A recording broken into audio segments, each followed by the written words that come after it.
Question number 6, let you be the set of triangles in a plane. मतलब एक universal set है जिसमें triangles हैं। कौन कौन से ट्राइंगल हो सकते हैं? राइट एंगल ट्राइंगल हो सकते हैं, आइसोसेलेस ट्राइंगल हो सकते हैं, इक्विलेटरल ट्राइंगल हो सकते हैं, राइट, और स्केलेन ट्राइंगल हो सकते हैं जिसके साइड्स क्या होता है, तीनों साइड्स बराबर नहीं होती, right. If A is the set of all triangles with at least one angle different from 60 degree. A क्या है?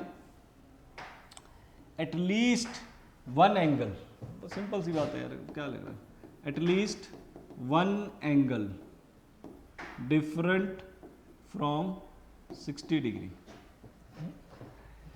ए is the set of all triangle with at least one angle different from 60 degree. तो A क्या हो सकता है? कम से कम कहता है एक एंगल 60 डिग्री से अलग है ना। तो एक एंगल 60 डिग्री से अलग है, तो मतलब ऐसा ट्रायंगल हो सकता है जिसके दो एंगल 60 डिग्री के हों। मतलब इसके अंदर ऐसा हो सकता है कि दो ये 60 हो, है ना, और दूसरा आप ले लो, कुछ भी ले लो, 70 ले लो, है ना, और तीसरा ये ले लो, ऐसे ऐसे ट्रायंगल आ जाएंगे। तो वो पूछता है ए नॉट बताओ भैया, ए नॉट की वैल्यू पूछता है।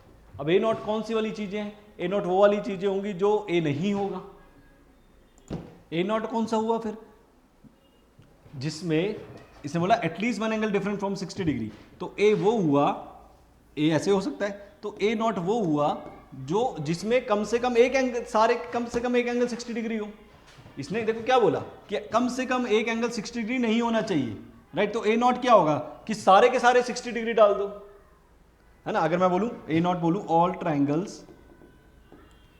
All triangles having all angles 60 degree, सारे 60 डिग्री हो गए। ये लो, ये 60, ये 60, ये 60, ये भी 60, ये भी 60, ये भी 60, सारे 60 हो गए। तो वो इससे अलग हुआ ना। इसने बोला कि भैया सारे 60 नहीं कर सकते आप, मैंने सारे 60 कर दिए। तो ये दोनों कॉन्ट्राडिक्ट कर दिए, मतलब एक दूसरे के नॉट है। तो इसका मतलब ए नॉट मेरा ये हुआ। और ऐसे ट्राइंगल को हम क्या बोलते हैं? Equilateral triangle, right. यूनिवर्सल में ही देखते हैं ना, ए को कहाँ देखेंगे? इसी के अंदर, ओके। तो राइट एंगल ट्रायंगल भी हो सकता है, ये आइसोसेलेस भी हो सकता है, स्केलेन भी हो सकता है। तो ए नॉट वो हुआ, इक्विलेटरल नहीं हो सकता था ए, तो इसलिए ए नॉट इक्विलेटरल बन गया। As simple as that.